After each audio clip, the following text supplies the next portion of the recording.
This is the most important console generation we've seen yet, and while the Xbox Series X is statistically the more powerful console, the PS5 still has the edge. But Microsoft's elusive Lockhart console may be lined up to be even more impressive than the two mainline consoles we've heard of so far. These are three very controversial statements, I know, but I'm going to be explaining all of them to you guys in this video here today in what is a bit more of a technical kind of video that I'm generally used to making, but any kind of terminology I use here, I'm going to make it all very clear, very simplified so anyone can understand what I'm talking about. And yeah, let's get into the video. Hey guys, what is up? Sam or Scorpio here, and today I have for you guys a next generation video. We're going to be talking about the PS5, the Xbox Series X, and the Microsoft Lockhart console that we're still yet to hear official information about. I'm going to be explaining to you guys everything regarding the specs, the comparisons between these two consoles, and what in fact makes the PS5 so impressive and absolutely revolutionary in the computing landscape. With the Xbox Series X, Microsoft have targeted raw computing power with their GPU or graphics card sporting a consistent 12 teraflops no matter what you're doing.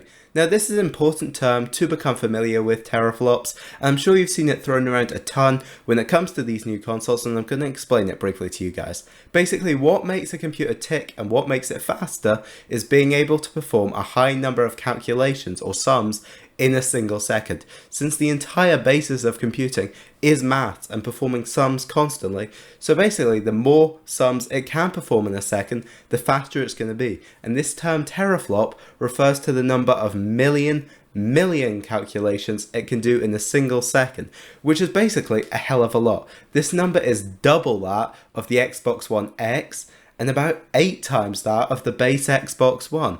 But what's even more interesting is how it compares to top tier PC graphics cards, where it's only lagging slightly behind the GTX 2080 Super at 14 teraflops, which actually is the top tier gaming graphics card.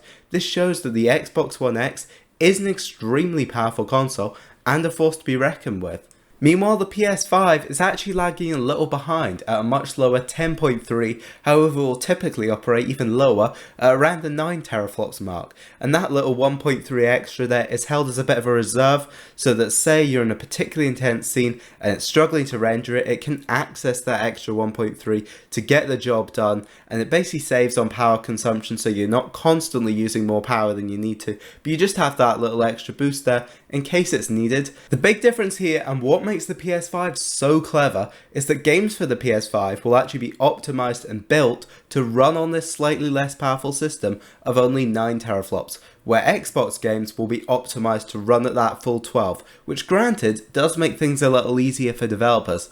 But to give you guys an example, if you're in a large scale world, say with explosions going off everywhere around you, and the console is beginning to struggle with the power it has and has been built to use, the PS5 can simply access that little bit of extra power to keep everything stable, where the Xbox will actually have to downgrade the graphics or risk the game starting to lag. Don't get me wrong though, this is a fairly small price to pay for the masses of extra computing power that the Series X will be able to offer, but no, there's something else that is making the PS5 the clear winner here.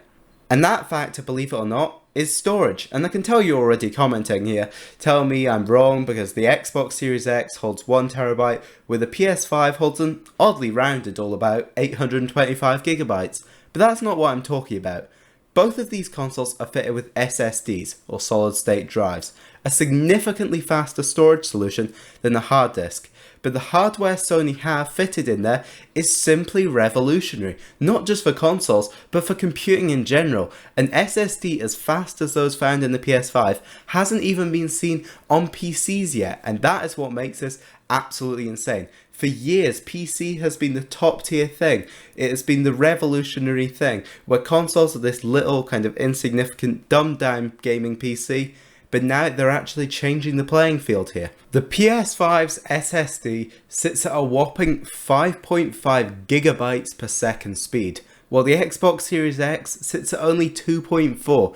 This basically allows the PS5 to just load files at absolutely insane speeds, which is why possibly the biggest gap you're going to see between these two consoles is the load times, where the PS5 will be just so much faster, like about twice as fast level.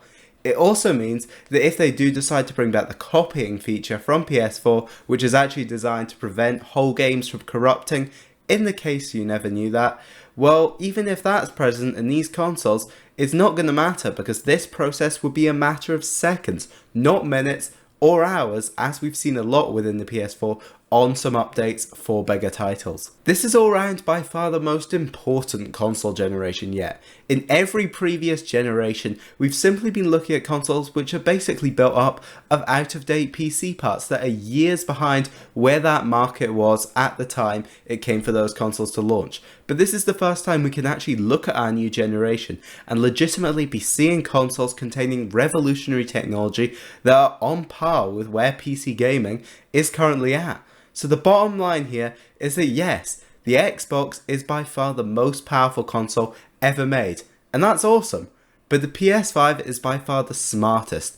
Even developers have been saying this, such as the studio head at Ready at Dawn Studios, who are the makers of the Order 1886, who said he believes that in just a year from now, we will all come to realise that the PlayStation 5 is one of the most revolutionary and inspired home consoles ever designed. The sad fact is though, there's just no shortcut cheat to simply upping the computing power to such a drastic extent like these consoles have done. No, all of this does come at an extra cost. Simply put, these consoles are going to cost a hell of a lot of dollar, something that the average consumer just won't be looking to cash out for, especially with the hard times many are going through due to the ongoing pandemic, and the simple fact that for the first year or so of launch, games are still going to be coming out on both consoles. You're still going to have the opportunity to buy these new titles on your PS4, which is why consoles only really start to properly pick up the pace a year or so in, when you can get them a little bit cheaper or secondhand and generally save a bit of money. But here is where Microsoft seems to be holding an ace up their sleeve in the Lockhart. Reports from insiders have been circulating the internet for the last year that because of this they have developed a less powerful model which only sits at 4 to 5 teraflops. But hold up, let me explain a minute. While yes, as we can see from this chart, that's even lower than the Xbox One X, it's really not all bad because there's still going to be a lot of upsides to this console that I believe could make this the best selling of all the next generation releases. Microsoft have remained dead silent on this so far, and I think that's likely to maintain our focus on their premium, higher end product, and when we'll actually probably start hearing about this cheaper alternative, I'm sure it's in the next month or so, when we start to talk about pre-orders and prices, because the average casual player, they just aren't concerned about getting the best graphics or revolutionary hardware.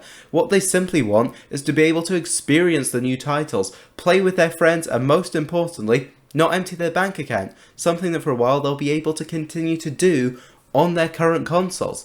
The point I'm trying to make is that the teraflops and the general power of the console simply aren't everything. They aren't the only reason these new consoles are changing the player field.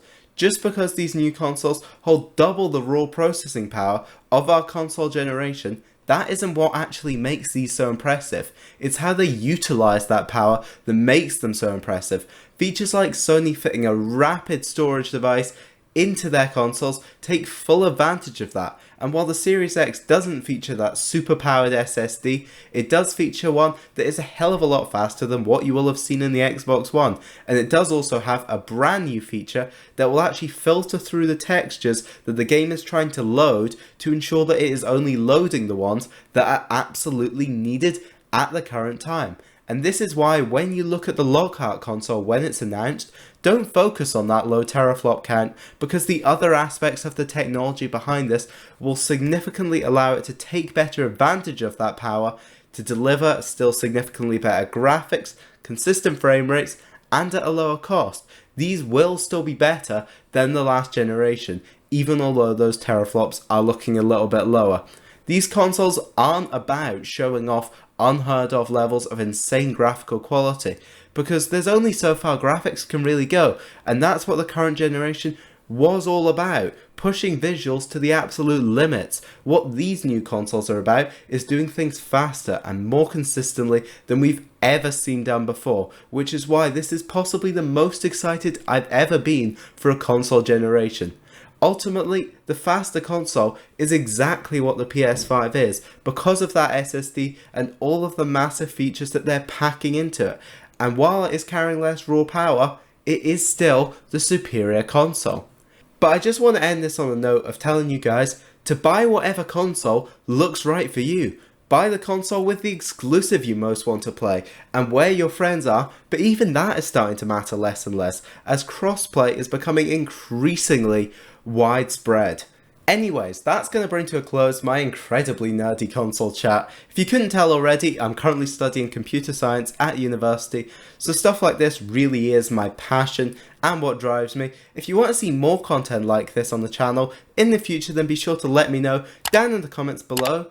And with that, that's going to wrap up this video. I hope you guys have enjoyed. If you have, make sure to leave a like to show your support. Let me know down in the comments below which console you intend on buying. And make sure to subscribe for more amazing future content. I'll see you on more next gen videos.